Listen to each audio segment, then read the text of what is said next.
स्त्री जब गर्भवती होती है तो उसके गर्भ में पिता का तेज जाता, माँ के रज से मिलके वह कलल बन जाता है। 10 दिन में बच्चा बेर की तरह होता है, 1 माह में बच्चे का सिर बनता है। दूसरे माह में जब स्त्री गर्भवती होती है, ये तब का मेडिकल साइंस है। स्त्री जब गर्भवती होती है तो जब गर्भ का दूसरा महीना स्टार्ट होता है तो आपके बच्चे के हाथ पांव निकलने स्टार्ट हो जाते हैं।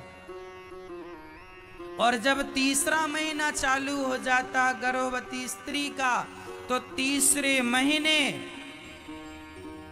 योनि बनती है कि ये लड़का है कि लड़की है। इसलिए गर्भ परीक्षण लड़का है कि लड़की है, लिंग परीक्षण तीसरे महीने में होता था। अब तो सरकार ने बंद कर दिया, पर जब होता था किस महीने में होता था? बोलो। तीसरे महीने में। साइंस को, मेडिकल साइंस को ये बात अभी पता चली है, ज्यादा से ज्यादा इस बात को 20 साल हुआ है। ये टेक्नोलॉजी बहुत पुरानी नहीं है, मैं आपको बता दूं। स्त्री के पेट में बेटा है कि बेटी आजकल पता लगा लेते हैं डॉक्टर लोग, पर ये टेक्नोलॉजी कितनी पुरानी है। भारत में इस टेक्नोलॉजी को आए ज्यादा से ज्यादा 20 साल हुआ। हाँ या ना?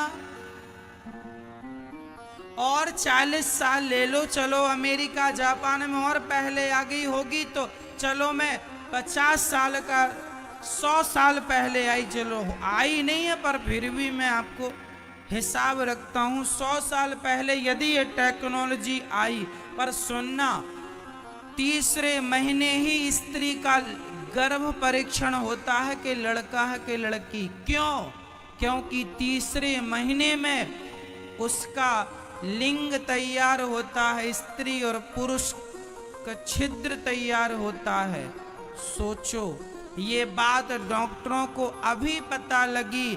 हमारे वेद पुराण में ये बात हजारों साल पहले कपिल भगवान ने माता देवहूति को बता दी कि तीसरे महीने में वो स्त्री है कि पुरुष है, ये तैयारी होती है तीसरे महीने में। ये बात हजारों साल पहले ये भागवत में लिखा है। ये पूरा मेडिकल साइंस लिखा पड़ा है। तीसरे महीने क्या बनता है? चौथे महीने में, चौथा महीना होते ही बच्चे के शरीर पुष्ट होने लगता है। 5वां महीना लगते ही बच्चे को भूख और प्यास लगने लगती है। इसलिए बच्चा 5वें महीने पर माँ को लात मारता है। पेट में ऐसा माँ को एहसास होता है कि लात मार रहा, वो भूख से कभी छटपटाता है, यहाँ वहां जाता है। 6वां महीना होते ही उस बच्चे को अपने पूर्व जन्मों का हिसाब पता चलने लगता। मैंने क्या पाप किया था, क्या पुण्य किया था, किसके कारण मनुष्य बन के जा रहा हूँ। 7वां महीना लगते ही उसको पूर्व जन्म की शक्ति, पूर्व जन्म का स्मरण होने लगता है। और 8वां महीना लगते ही वह भगवान की स्तुति करने लगता है कि प्रभु हम जल्दी से बाहर कर दो, हमें बड़ा कष्ट है। इतने से माँ के गर्भ में इतना बालक ऐसे हाथ पांव सिकोड़ कर पड़ा रहता है 9 महीने तक। बताओ कितना दर्द होता होगा। आपको 1 घंटा के लिए उल्टा लटका दिया जाए, हालत खराब हो जाती है। और माँ के पेट में 9 महीने तक उल्टा लटके रहे। कहाँ लटके रहे? मलमूत्र के गड्ढे में। कोई अमृत नहीं भरा मलमूत्र के सिवा। कई बार डॉक्टर कहता है बच्चे के पेट में पानी चला गया। कौन सा पानी?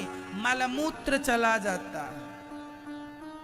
गर्भ में जो मलमूत्र, वो तुम मलमूत्र में पले हो। हाँ, मलमूत्र के गड्ढे में रहे हो और आज यहां बड़ी बड़ी बातें बता रहे हो। भूल गए अपने दिन। 9 माह तुम कहां गुजार के आए हो और कितना कष्ट तुमने सहा है। गोस्वामी तुलसीदास जी लिख रहे हैं, जन्मत मरत दुसह दुख होई। जन्म लेने के समय और मृत्यु के समय बड़ा कष्ट होता है, लेकिन आदमी सब भूल जाता है। थोड़ा सा प्यार पा गया, परिवार पा गया, पत्नी पा गया, पुत्र पा गया, इसकी मिठास में सब भूल गया और आज उलझा हुआ प्राणी बैठा हुआ है।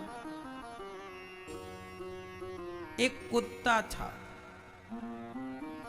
एक घर में गया, खड़ा हो गया। उसे लगा मालकिन निकलेगी रोटी देगी, पर मालकिन निकल के एक लाठी जमाती। दूसरे घर गया, वहां भी लाठी। तीसरे घर गया, वहां भी लाठी मिली। चौथे घर गया तो वहां एक रोटी का टुकड़ा मिल गया। पूंछ हिलाकर कुत्ता रोटी खाने लगा।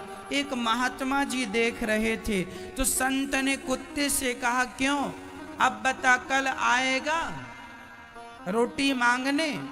कुत्ता बोला, आऊंगा। संत बोले, 3 घर में तुझे डंडे पड़े, लाठियां पड़ी, भूल गया? कुत्ता बोला, 3 घर में लाठी पड़ी तो क्या हुआ, चौथे घर में रोटी भी तो मिली। चौथे घर का टुकड़ा पाकर वह 3 घर की लाठियां भूल गया। उसी प्रकार भगवान भी पेट में, मां के पेट में बहुत कोड़े पड़ते हैं। इसलिए जब बच्चा पैदा होता है ना, तो देखा होगा बच्चे के पीठ पर पीछे नील पड़ा होता है। हाँ या ना? कहो जी। नवजात बच्चे को देखना, उसकी पीठ बिल्कुल नील, ऐसा लगता कोई बहुत मारा हो इसे। और सच्ची पिटाई पड़ती है, भगवान के कोड़े पड़ते हैं। खूब पिटाई लगती है। जा रहा है, भूल मत जाना हमें। खूब भगवान से, भगवान नहीं भूलेंगे, आपको खूब याद रखेंगे, दिन रात आपका ही चिंतन करेंगे। लेकिन कुत्ते की तरह हालत है। 3 घर की लाठियां इसलिए भूल गया, चौथे घर में रोटी का टुकड़ा क्या मिल गया? तुम्हें पत्नी पुत्र का जरा सा प्यार क्या मिल गया? वो माँ के पेट की सारी पीड़ा तुम भूल गए। जन्म लेने का वो सारा दर्द भूल गए, क्योंकि जरा सा प्यार क्या मिल गया। इसलिए कहता हूं, ये संसार का प्यार यही माया है। ये सबको उलझा के रखा है, सब उलझे पड़े हैं। कितना भी समझा दो, कितना भी बता दो, पर लोग चलते अपने ही ढंग से।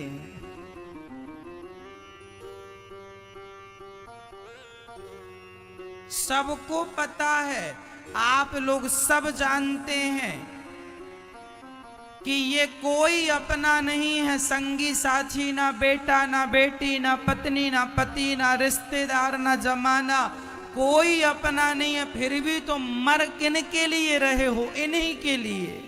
ये मेरे हैं, ये मेरे हैं। कितनी बार तो तुम्हें समझाया कि ये कोई तुम्हारे नहीं है, भगवान तुम्हारे हैं। लेकिन कपिल भगवान ने माता देवहूति से कहा कि ये बच्चा पेट में बाहर जब आता है, 9वां महीना पूरा हुआ, बाहर आया, बड़ा कष्ट होता है माँ को, बच्चे को, प्रसव की पीड़ा का।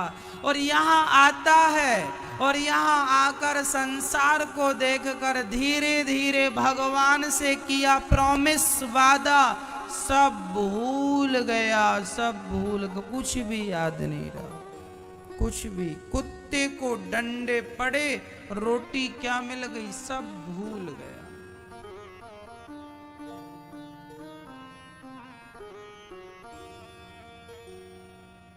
आप लोगों को कुछ याद है कि माँ के पेट में कितने डंडे पड़े थे?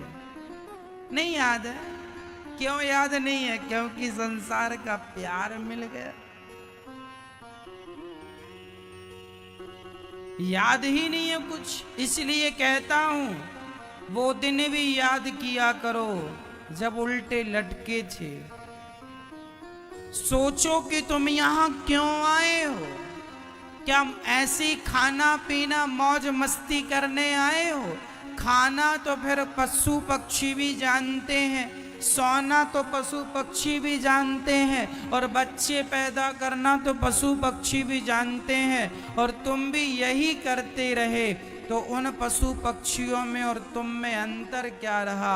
अरे तुम्हें ईश्वर ने, भगवान ने मनुष्य इसलिए बनाया है कि तुम मनुष्य बन के सत्संग करके, दान पुण्य करके अपना लोक परलोक सवार लो।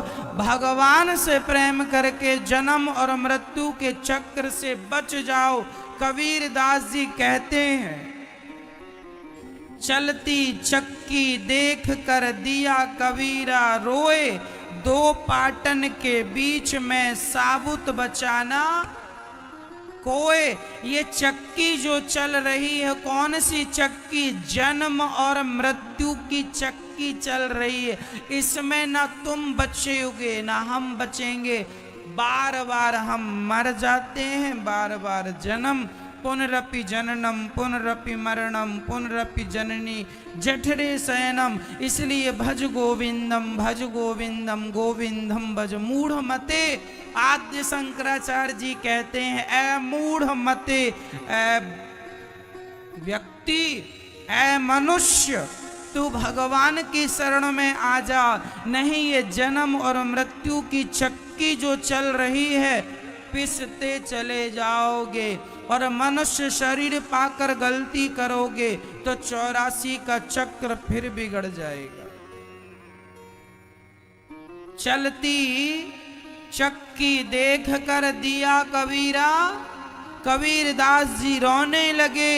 तब कबीर दास जी का बेटा कमाल बोला, पिताजी मत रोइए, चलती चक्की चलने दे, पिस पिस आटा होए और कीले माही जोर है, बाल न बांका होए। उस चक्की में एक कील होती है, उस कील के पास जो दाना चला जाता है, उस दाने को चक्की कितना भी चले पर वो दाना नहीं पिसता। उसी प्रकार संसार कितना भी हमें और आपको पीस ले, लेकिन जो भगवान की शरण में चला गया वह जन्म और मृत्यु के चक्कर से बच जाएगा और भगवान का हो जाएगा। अपना कल्याण करना चाहते हो तो भगवान का आश्रय ले लो।